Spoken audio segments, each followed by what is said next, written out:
Hey folks, welcome to Pro Trader Strategies, Spotting the Trade. I'm Eric Wilkinson. What we do here at Pro Trader Strategies is we talk about the markets and the overall economic data, see what's going on in the world economies. And what we do is then try and find some option strategies that we can implement in and around that. I will talk about specific rules or guidelines that I follow in order to implement any option strategy. One of the basic one is we have to be good stewards of our capital, right? And that means we only buy options when they are super cheap and we only sell options when they're expensive. Pretty simple, right? So if you want to learn a little bit more about that, hit that subscribe button right down there at the bottom. There's also a bell where I do pop in unannounced at any given time during the day when I find opportunities in the markets that we can take advantage of. So if you want to be a participant in that, make sure you hit on that bell, all right?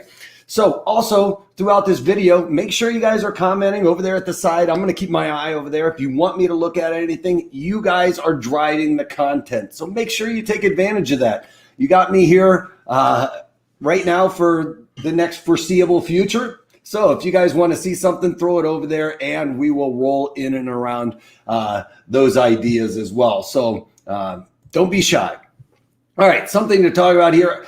Economic data across the pond. We've been talking a lot about the Purchasing Managers Index. Across the pond, those flash estimates, those were in line with these final readings that we got today. Remember, anything above 50 is expansion. We saw expansion across the board, whether it's manufacturing or service sector in the European region. So that is good to see. Another thing we're talking about here is Opec meetings going on all day today. For the most part, they are going to leave the production where it's at. So pretty good levels, continuing to see that. Some people were worried that since crude oil had come off rather recently, that they might do some production cuts. Well, they've left those unchanged. Something to note with the devil of the details with our crude oil inventory numbers today, we got a drawdown, a drawdown of 7.2 million barrels. It was expected to be a drawdown of only 2.5 million barrels. So 5 million barrel drawdown, more than expected, should give us a little bit of a boost up there to crude oil. Here, I'll just share my screen real quick for crude oil. Let me get everything set up here. I have for crude oil is it invalid. All right. Give me a second. Okay, give me a break. I'm going to detach this. I need a /CL. Sorry, new computer, folks, and I have not set everything up today. One of the things I want to do with you guys today is set up a screen the way I like to trade around. So if you guys want to stick around for that, we'll be doing that here in a minute when we start talking about my trades. But something to note with that crude oil inventory numbers, we saw that drawdown of 7 million barrels. Gasoline, we actually saw a build of 1.2 million barrels or 1.3, so 1,300,000, however you want to look at it. It was supposed to be a drawdown of 1,600,000, so a massive build on gasoline. So are we seeing the inventories draw down because we're flipping this and turning it into gasoline and distillates? Well, distillates was actually a drawdown larger than expected of 1.7 million barrels over the 500,000 barrel drawdown that was expected. Cushing, those inventories we've been seeing during some of these supply chain issues get drawn down. Well, they are up by 1 million barrels there as well. So a lot of the buckets kind of getting juked around here with the crude oil inventories there. Most of it used probably through the distillate process in the manufacturing sector. One of the things that we've been seeing with some of those manufacturing numbers was a bit of a wet blanket a couple of times, but we did get the ISM manufacturing PMI for us. That is the Institute for Supply Management. That's the one we really want to look at because these are forward-looking economic data points. The purchasing managers have already seen the demand from you and I and whoever the wholesaler is. They are then ramping up production or pulling back on production based on that demand they see coming into their company.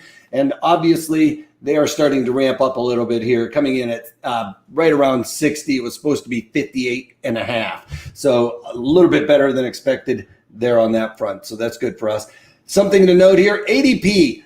we're always talking about employment numbers. Now we are in September. The dog days of summer are behind us, folks. So heading into the fall, we are looking at what was I going to say? The ADP, the employment numbers, right? Friday is the unemployment day. That is the first Friday of the month. That's when we get the main economic data point for the entire month.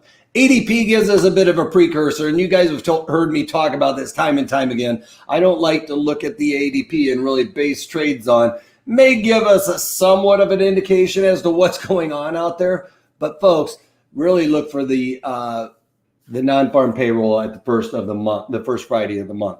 All right, but they did come out with this number, so I'm going to talk about it anyway. They were expecting 640,000 hires. They only got 374,000 hires.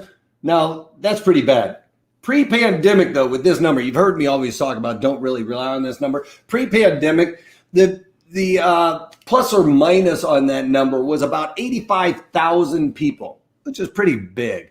After the pandemic or during the pandemic, we were looking at 800,000 plus or minus, almost a million. Can you imagine, like, just willy-nilly a million here or there, hires or not hires, not really knowing. And then finally coming back to right about now, we are about plus or minus 340,000. So, you know, with that plus or minus, it could put us in line or it could put us really bad. So don't look at that number. Anyway, don't base that trade on that number. Just kind of, you know, let it sit in the back of your head there.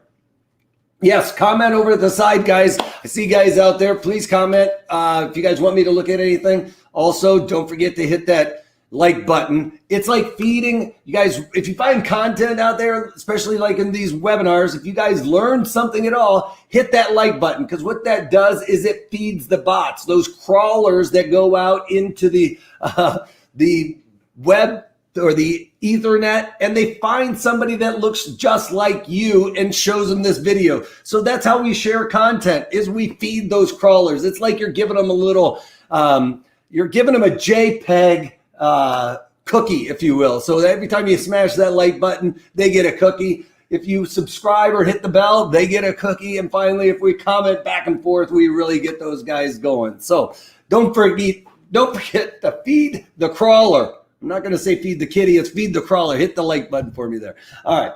So let's talk about crude oil. We're seeing a little bit of weakness here. Now we saw that drawdown. That would think that demand is starting to increase and that the supplies are going down, because we haven't slowed down on production. We've got that going on, 11 million barrels here and about, we'll call it 11 million barrels across the pond. So that production hasn't slowed at all. Now, we've had some supply chain issues where we were talking about the Continental pipeline that got shut down in the Gulf. We saw 90% of production out of the Gulf get shut down for the hurricane and all of those things. Well, we're still seeing this come off a little bit, the weakness in crude oil. I think it's really going to be due to the fact that there's not as much demand as what we were expecting. And I'm usually flipping up charts here for you folks, and I forgot that I only have one going on. So we're going to have to fix this chart real quick. And I want to set this up. If you guys want to learn how to set up your charts like I do, stick around for the next couple of seconds here, because I'm going to flip through this and show you how this is done. Now, the first thing we want to do is make sure that our style is all right. We've got that. One thing I like to click on here is we're going to add the volume profile. That's the thing I love to add to the side here. So what we do is we look for monkey bars. So there we go. We got the monkey bars. I'm going to throw that over there. Apply. So it's going to add that into the side. Oh, I want to throw that over there. And then the other one I want to look at is the volume profile, which you have to really kind of type the whole thing in there. I don't know why it doesn't auto default to it, folks. All right, volume profile. What the monkey bars are time frames, okay? So it's like every time it trades a price, if it's in this time frame, it's printing A. And then we go over in the next time frame. So let's say at 8:45, it'll start printing B. And what it does is as it trades that price, it'll build out a little node, like a little standard deviation curve or something like that, but a little node there. That's what we're looking for, because the bigger the node is, the more strength that price has. And then the volume profile, which I think is actually a little bit more intuitive than the monkey bars, in that when we are transacting at the exact same price, psychologically, that price has a stronger correlation, okay? So when we just see the price trading and nobody's actually trading back and forth, then we get used to it, if you will. But when you see that trade or you participated in that trade, there's definitely more of an emotional attachment to that. So I like to look at the volume profile there on the side. So let's hit apply, okay, and you see you get the big bump out here. Maybe tomorrow I'll talk about how we break this down on a daily. I don't want to waste too much time on this today because I want to get to the trades. But now I've got the volume profile. That's one of the things I really like to look at, because it's really the psychology of the market. As a matter of fact, we can look at a couple of things. Let's look at Wells Fargo, because all the news coming out yesterday with Wells Fargo and them maybe getting another rounds of fines. They've seen some rough times here. But one of the things I wanted to look at with this is we can look at it on a daily chart. Let's just throw up some Fibonacci's here and just see how this lines up with everything. Oh, I got to put my Fibonacci drawing over here. Let's get to a fib. Let's do this one. The retracements. Try and get to that high. I'm going to do this pretty dirty. I'm going to try and get one of them because it's really close. Why doesn't that want to work? I'm not really sure why my thing's not working. Sorry, folks. Let me see if I can get this to work again. No. All right. You know what? They say, like a good lawyer, don't ask a question you don't know the answer to it. And for some reason, I don't know why there we go. I got it for a second. Fibonacci's weren't working. So I'm just going to make it kind of dirty there. But you can see that our value area was lining up quite nicely with this point of control. Now, this is for the time volume. So you can see those little numbers way back there in the background. I don't know if I can zoom in on this there, but you can see that there's like little numbers in there. Those are the different time frames. And basically, it's going to switch over like every 30 minutes and create a new number. So as those numbers stack up, they build a node. And every day that goes by, if you really notice, I'm going to zoom back in there again, there's different colors in there. Those are different days. So you can see that today is probably this last color here, but you can see it traded this price in the 3 bracket, this price in the 3 bracket. The 2 bracket today, because it was in red, you can see it traded in several of these time frames. So that whole rally happened during a time bracket, okay? So that's just the time. And then the amount of volume traded at those prices is broken down here on the side. So that gives us a great psychological view of what people are thinking. They are definitely willing to buy or transact down here at 24, and they're just willing to be complacent up here at 45. Okay, so they aren't really putting their money where their mouth is up at 45. We're just kind of sitting on our hands, right? When it gets down to 24, they're putting their money where their mouth is, and that's where things start happening. But one thing to note with this massive rally, if you were short, right, and the market popped up here, you got a little bit nervous. If you were long, you were kind of like cheering, right? Now you get this breakdown. What are the longs thinking? They've had a really nice run here in Wells Fargo. The shorts, yeah, they may be a little bit nervous, but they've seen this top happen. They've got this news coming out. The shorts are probably pretty solid with their position right now. But the longs were probably like, okay, we've seen this 45 before. We're going to kind of hang out. That was yesterday. Today, breaking down below and away from that point of control, people will start getting nervous. All right, those longs are going to feel like they've missed the opportunity to get out of 45. They've had months to get out of 45. They got complacent. And now that it starts breaking down, we could see those longs start to cover their hands quickly, and the shorts will ride it out. So we could see a real quick snap in Wells Fargo is what I wanted to talk about yesterday with this issue. Now, if we start seeing a lot of volume transact up at this level and we get this volume profile volume node to shift higher, that indicator shifts higher, well, folks, that means it's acceptance of value at a higher level. That is bullish for that underlying. When people start transacting at that level, especially if the paradigm moves higher, that is acceptance of value higher. That is bullish, all right? Acceptance of value at lower areas is bearish, all right?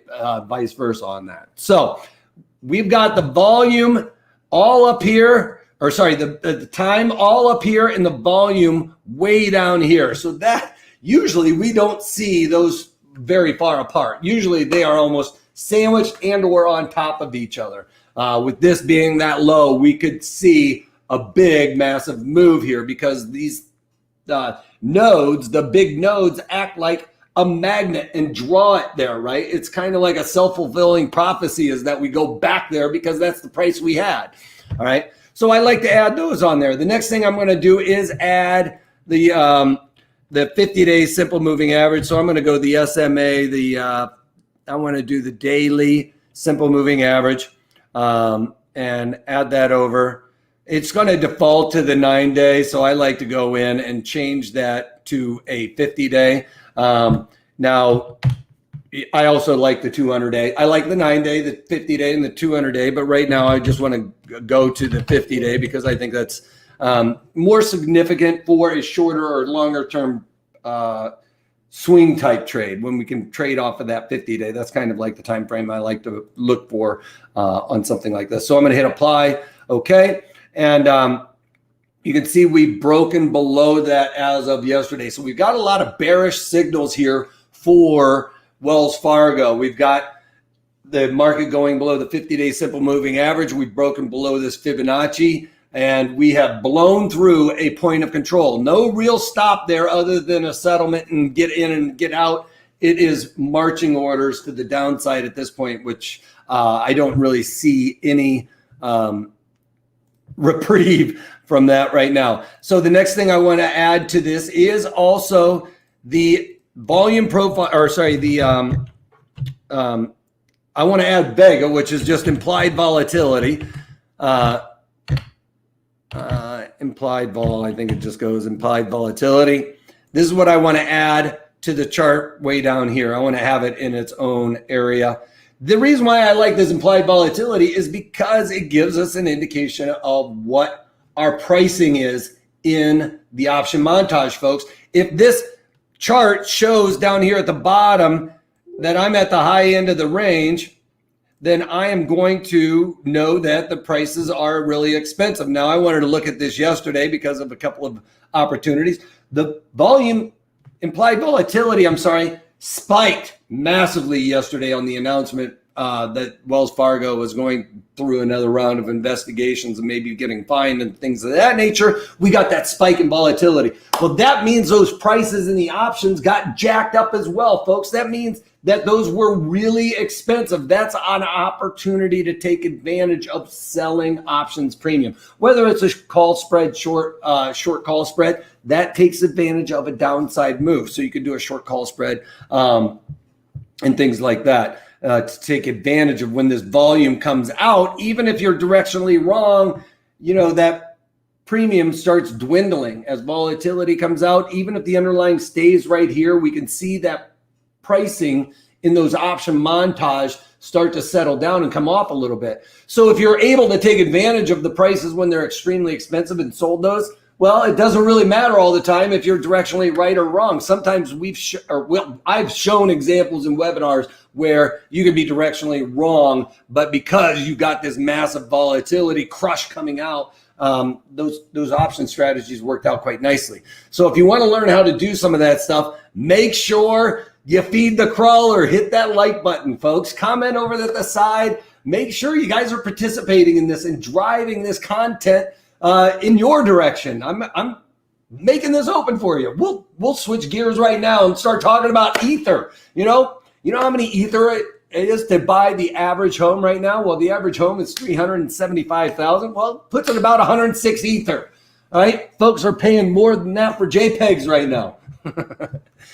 All right, so JPEGs, the average I think was somewhere around 30,000, something crazy like that for Ether. Bitcoin, I think, is going to be a stay fast, but I'm telling you, folks, I think Ether is probably the one that you're going to see the next big move out of. It's trading right around, 3,000, 3,500, something like that. Well, that, I think, is going to be the next massive multiple up to like 20,000. The reason why is because I think that these JPEG deals are the NFTs are going to really drive this, because you have to use your Ether to buy those JPEGs. And in order to do that, there's a limited supply, somewhat of a limited supply. But once those get gobbled up, somebody bought like $500 million worth of Ether yesterday. So you got to remember that that's taking off some of that supply. That will drive that price higher, right? All right, so Wells Fargo added the volume profile. Last thing I want to add here for my chart is going to be the MACD. So let's do the MACD. I like the histogram. I mean, you guys can do whatever, the histogram crossover. I just like to try and cover up the volume, to be quite honest. This is the reason why I default to that one. As a matter of fact, then I'm going to draw it up there and drop it on top of my volume, apply OK, and then I get it and not take up a whole lot of charting space. So you can overlay those that way, the volume underneath and then the red and the blue on the MACD there. All right, MACD is just basically, overbought conditions, oversold conditions is the way I look at it. When it gets to the what I think is going to be an overbought position, that's opportunity to start getting out of this. Now, right now, we're not seeing really any slowdown in the volume selling here in Wells Fargo, but that would be the indicator to start thinking this would be an opportunity maybe for the other side. I'm not messing with this. I've already got my involvement in the bank stocks and stuff. But SPY, something I did cover on this trade. So like, if you guys want to learn how to implement these option strategies, make sure you guys are feeding the crawler. Hit that like button, all right, before you guys go. It really does help out, because it sends that crawler out to find somebody that looks just like you on the interweb and gives them a video, all right? So feed the crawler. All right. SPY, all right, we got involved in this trade when we had high implied volatility. Now I got everything set up. We can draw this up. High implied volatility. Market starts rallying. Well, I expected a bullish move here, so I went into the September and sold the 415 puts in there, right? Now, my expectation was if we break outside of this, it stayed above the 50-day simple moving average. But if it got too low, right here is at that point of control where the most time and volume's been spent. It is a magnet. I do have to worry about that underlying going down there, right? But at the end of the day, I can be complacent when it's right around that 415 or 420 area right now, because I just know it's going to settle down there and not really go anywhere. So if I get long at that level where everybody else and their brother has, then I'll be happy to do that. Well, that's why I'm selling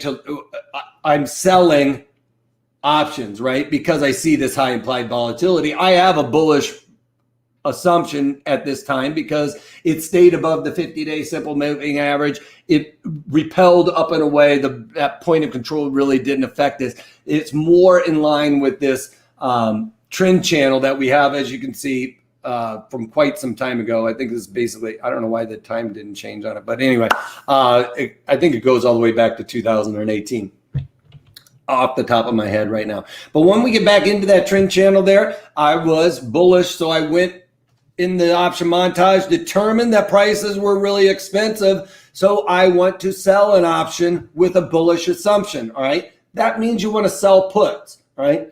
Puts are, when you buy them, negative deltas means that when the underlying goes down, you make money when you buy a put. But when you sell a negative delta, that makes that positive to your P&L. So when I sell a put, it makes it positive to the P&L, right? A negative plus a negative makes it positive, all right? So if you learned anything today, make sure you feed that crawler. Crush that like button. Now, going on and off, I don't think really helps. Just comment over to the side. Anyway, so that's what we're trying to do there with the directional assumption here is create positive delta, but because the premiums are expensive, we want to sell an option. All right. So that said, like I said, went into the September, sold the 415 puts because I can take advantage of expensive premiums. Why did I pick the September? Because that's where theta starts really getting aggressive. Inside of what we say 35 days to expiration is usually where you want to start thinking about implementing an option strategy. Well, that's exactly what we did here. We were inside that 35 days to expiration. We see a massive theta, the thief in the night that comes and steals your premium coming in to pick our pockets. We want that because I sold these things. So I sold the SEP 415 puts for $2.59. I bought them back for 52 cents this morning. I think I paid the high. So anyway, got out of those, writing out the rest of them. A couple other things that we're looking at was the bank stocks. I mean, pretty much across the board with the Wells Fargo thing. The bank stocks are doing not so great today. I've been playing around with rolling some puts out. Remember, I did the I'm now in the October. I've been in the October the whole time, but the 43 puts that I'm long, I've been doing basically selling calls against it, selling puts, all kinds of things, but it's kind of stuck here at this point of control. And, I'm hoping that we get more of a downside move here because I'm long the 43 puts, right? So and for $5.70, that means I need a big move. I need at least a $5 move at this point to make up for the premium I paid for this strategy. Because when we're doing this, all right, here we go. We're going to try a new software, folks. This could go either way. I don't know how it's going to work, but we're going to see if I can get this new thing to work here. So let's see if I can get a pin. I don't know why my thing is not. I want to try this first, folks. I don't want to. Oh, here it is. Sorry, this is what I want over here. So let's do a pin on what we're looking at for what was I looking at this for? Oh, my break even. That's what I wanted to talk about. Break even on this trade. So if I'm looking at this being look at my calibration's off a little bit. You won't be able to see, but my pin is off a lot. So we're going to have to be able to see what we do here. So the Bank of America trade, let's see, BA, it's not going to work, folks. My thing is flying all around. Anyway, the Bank of America trade, $5.70. I need to basically subtract that from the strike, the 43s. So basically, I've lowered the cost basis by 70 cents. I've ultimately paid now $5 for this because I've sold some other options against it to lower that overall cost basis, stay mechanical, like we talk about in these webinars. That's the only way to get ahead is to stay mechanical, rip out that emotion. Too many people associate trading to money. And when you do that, that is an emotional attachment. And the last thing we want is emotion being brought into a mechanical process. So strip out all that, streamline it, be mechanical. So we know we paid $5.70, lowered the overall cost basis by 70 cents. I'm going to say I've only got $5 into this now, but I'm long the 43 puts. So subtract that $5. I need this underlying to go down to about 38 for break even, right? 43 minus 5, 38. I need 38s trading in order to get out of this. Now, we get volatility expanding, right? Exploding on a down move, then those premiums start going up and it kind of changes it, right? As my premiums would jack up, I wouldn't necessarily have to get to that price as if the premiums started going much higher, okay? But at the end of the day, I would need to get down to 38, last day of the trading month in October. I need 38s trading in order to get to break even on that. In the meantime, a lot of levers and pulleys can work in our favor there. All right. So I'm going to double check, make sure you guys are all clear concept. What's up? Doki man coming in. sorry, I'm going to recalibrate this thing, try and get it so my pen works on the pin tab, and we'll figure out all these kinks as we go along. But hopefully you guys can figure out how to set up your screen like I did today. Tomorrow we're doing a webinar on the strangle. So if you want to learn how to do the strangle the proper way, make sure you hit that like button, feed that crawler, hit the subscribe button and the bell next to it, because sometimes when I'm doing a trade that you guys, I want you guys to know about, I'm going to pop in here probably unannounced. That little bell icon will give you a notification that, hey, he's on, he's talking about a trade. Need to go on there and check it out, all right? So make sure you hit that little bell to subscribe and comment throughout. Later on, I'll circle back around, make sure everybody's clear of concept before I go, all right? Before I really close it up. So comment over there. I'll make sure I circle back around for you folks. But before you go, make sure you feed the crawler by hitting that like button so it'll go out there and find somebody just like you, all right? Thank you guys for participating. I'll roll out. All right. Thanks, Doki Man. Thank you. Appreciate it.